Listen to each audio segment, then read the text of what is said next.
Hello, welcome to White Birch Tarot and Astrology. This reading is for Cancer, Sun, Moon, Rising. Pardon my allergy voice. And I always check my Mars and Venus, and sometimes my Mercury sign also, if you know your signs. And if you don't know where your planets are, you can email me, and I will help you figure that out. Okay, anyway. So this is for Cancer, as I said, Sun, Moon, Rising. And you have the planet Mars in your sign. He's been there for a while. He moves pretty quickly, so just get closer here. He's currently about 25 degrees. Actually, I wrote this a couple days ago. I was going to post last night, and then I didn't feel well, so probably closer to 26. I should have checked, but I didn't. So you have some pretty good energy going on with you. This reading is kind of for Venus moving through Sagittarius, which she does until November 12th. And Sagittarius is not in a great alignment with Cancer. So you're not in great alignment with Venus right now, but you're in very good alignment with Neptune and Saturn, which are both retrograde in Pisces. So that's very good because those are very heavy, powerful energies, very karmic energies, and that they're working in your favor right now. And you probably have a lot of energy with Mars in your sign. And the only thing you have that's opposite you right now is Pluto, which is at the tail end of Capricorn at 29 degrees, and it moves out on November 18th. I can't wait.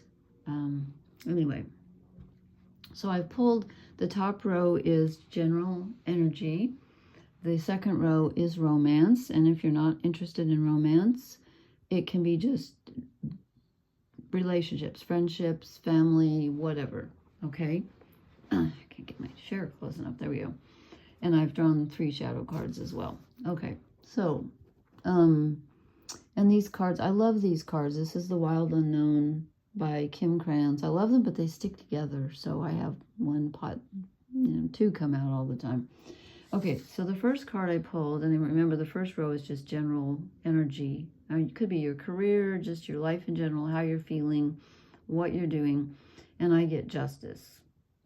Okay, in this deck, it's about balance, yes, but it's also about having a choice where you are in the middle and you need to decide they're waiting for you to decide what to do.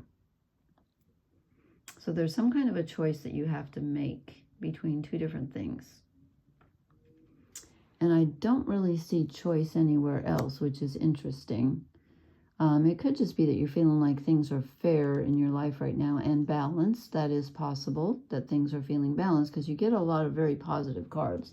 Because your next card is the 9 of Cups, which is pretty much emotional satisfaction. It's not the 10, so it's not like your dream come true. But you're pretty darn satisfied emotionally. You're content. So that could be just a balance card, but it could also be a choice. And then these 2 cards stuck together, which is really interesting because I get the 3 of... no, actually, I take it back. They did not stick together this time. I drew this one, and it didn't feel... I wasn't sure that I had drawn the correct card. So I thought, I'm going to clarify it. It's the 3 of Wands, which is where you've reached an initial stage of completing something. You've cobbled something together, and it appears to be working. And you're like, wow, I did that. I made that happen. So I don't know why. When I drew it, I was like, I'm not sure. So I drew another card to go with it. We get the 4 of Wands, the next step up, where you've definitely, it's like telling me, yes, Lori, you meant to draw that card because you have definitely achieved something. You're on a very material level and on something that you really enjoy, something that you desired. This is the 1111 card usually in the other decks where you're moving up to another level. This is more about being protected and blessed. And let's see what does the book say about... I always forget that I have this book. I don't know why. I guess because I'm just used to reading the cards. Completion and celebration. Yeah, you've achieved something. And it can get bigger because it's at the initial stage, but you have definitely made it. You've achieved something.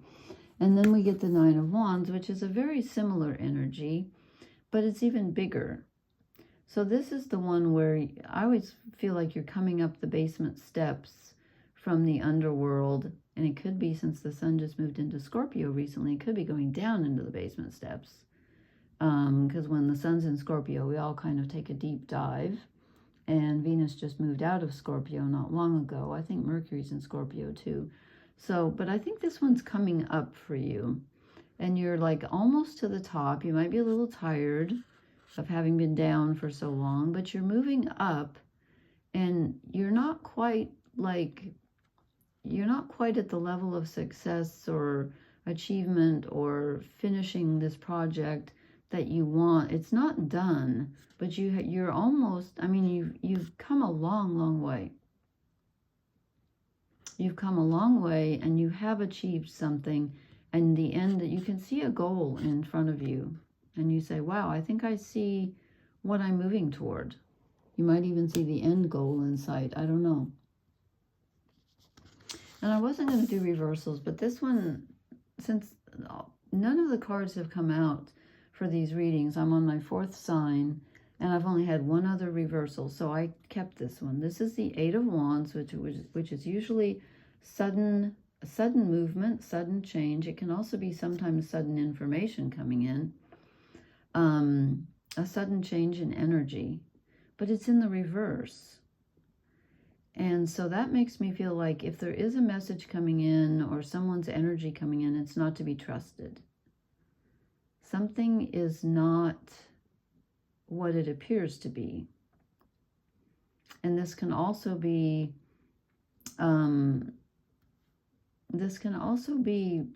movement in a direction that you don't want. And again, this is the beginning of your relationship row. So if you're in a romance relationship or just family relationships, something goes awry. There's some information coming in or some movement that is not to be trusted, and it doesn't feel good, and it could be confusing, and it could be a change that you didn't want. Okay. Then we get the Son of Swords, which is kind of equivalent. This deck has the daughter and the son instead of the page, but this is about being, as you can tell, this owl, who is you, I think, is like completely focused on what they want. They know exactly what they want, and they're going for it. So hopefully this is you, and not someone getting ready to you know, I don't mean literally attack you, but attack you verbally, because swords are mental energy. But I think this is you, like, knowing that this information that came in, or this movement, whatever changed, you're on it. You're like, no, I don't think so. I'm very clear on what I want, and I'm going to be very clear on what I say. And you're in control of your thoughts at this time. But you're moving toward a goal. You're asserting yourself. That's what I'm trying to say. You're focused on something, and you're asserting yourself. And this is in a relationship. What kind? I don't know. That's up to you. But then we get, whoops, don't even want to show it to you. We get the Three of Swords. This is heartbreak. This is where there can be 3 people involved, or someone has lied to you, or someone has betrayed you, and it's not so good. So I think this first information that comes in is either unreliable and it's not true, and you have to rush to the rescue to fix it, or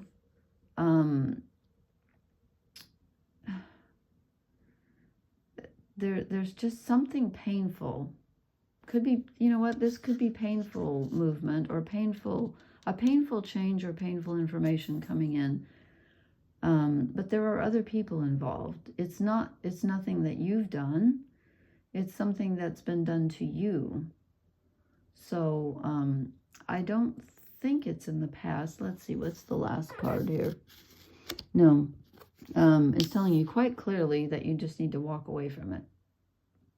Whatever this is, requires your intense focus, and you will see it for what it is. But there's something sudden that happens that gets your attention mentally and needs to be fixed because it's hurtful, and it's not fixable. You just have to leave it behind. The Eight of Cups is always leaving something behind and just saying, you know, I thought this was something, but it's irreparable. I have to move away from it. Okay, let's see what your shadow cards say. They're strange. I'm not going to lie. Your shadow cards are strange because we get the Ace of Cups, which is normally, you know, a blessing from above and an emotional gift from someone, but it's shadow energy. So you're either not trusting it, or someone has offering you support that is not truly supportive. You feel like your cup is empty rather than full emotionally. Something's going on. Let me see if these other shadow cards clarify it. No, they don't. They just confuse me. Okay, the Ten of Wands. The Ten of Wands is never a pleasant card because it's about being so weary that you want to drop your burden. But when it's a shadow card, I kind of feel like it's telling you that you need to hang on a little bit longer and not drop your burden. Or, and I know I'm sounding contradictory here, or it's telling you that if you do drop your burden, don't blame yourself. Don't feel bad about it. If you're overloaded, you're overloaded. And if you need to let go and walk away, let go and walk away, and don't beat yourself over the head. In fact, that's feeling more, as I say that, that's feeling more true to me than my first statement about keep going. Let's see what the last one is. Six of Wands. This is generally the victory card where, you know, you have achieved something and you're getting public acclaim. So why is that a shadow card? I'm always so mystified when I get the Six of Wands, which is such a good card. Are you asking for too much? Are you asking for things to be too fair? Are you asking for too much admiration? And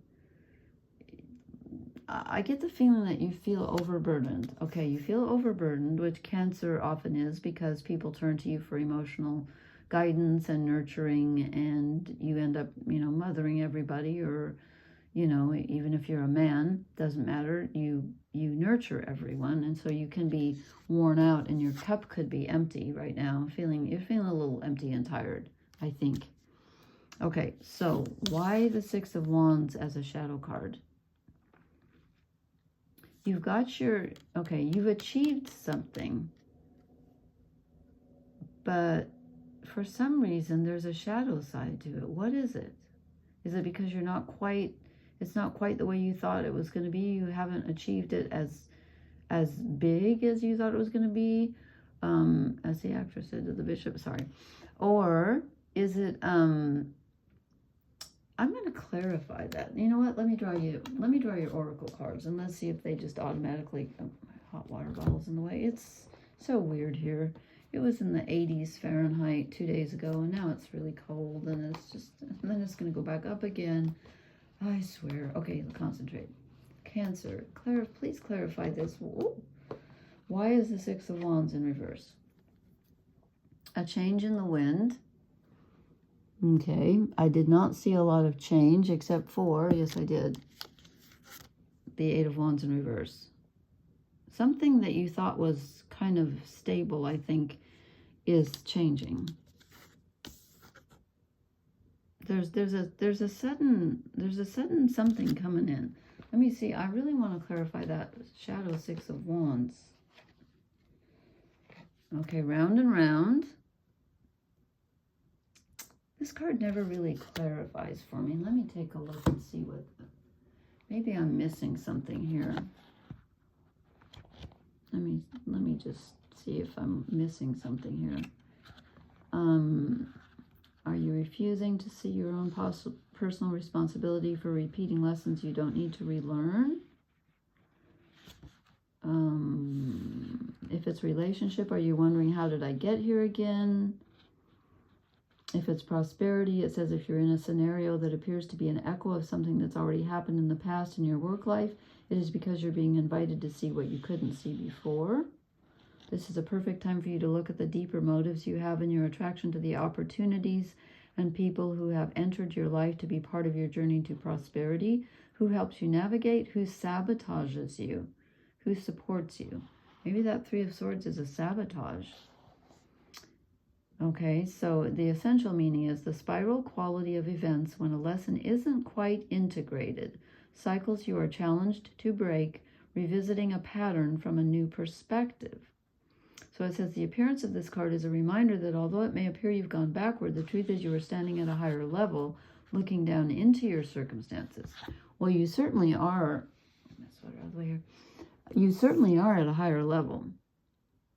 And you may not, you know what, that's the shadow card. I get it now. You have achieved something, really you have, but you don't see it that way. You don't see your own victory. That's what this is telling me. Okay, now I get it. You feel like your cup is empty, you're too overburdened, and you don't see the victory that you've made, but you have. You're at a completely different level. This is the four in the other decks. The Four of Wands is the 1111 card, moving to a different level. You have and you are, but something is still changing, and you got to watch out for this. You know, I don't know what this heartbreak refers to, but there's something that you're repeating that you need to learn from and let go of. Okay, and it might be, again, it might be just like not like being too hard on yourself and not recognizing what you've accomplished. It could be that you're taking care of too many people and your cup is empty and you're overburdened, or it could be that you feel like things aren't fair. Okay, well, that's what I've got for you for Cancer. Please leave me a message and let me know if it resonates. And please hit the like, share, and subscribe buttons, and I will talk to you later. And let's see, Venus moves out of Sagittarius on November 12th. I'm just telling you that because I'm kind of doing a Venus and Sagittarius reading for everybody. Okay. All right. Thank you. Good night. Blessings.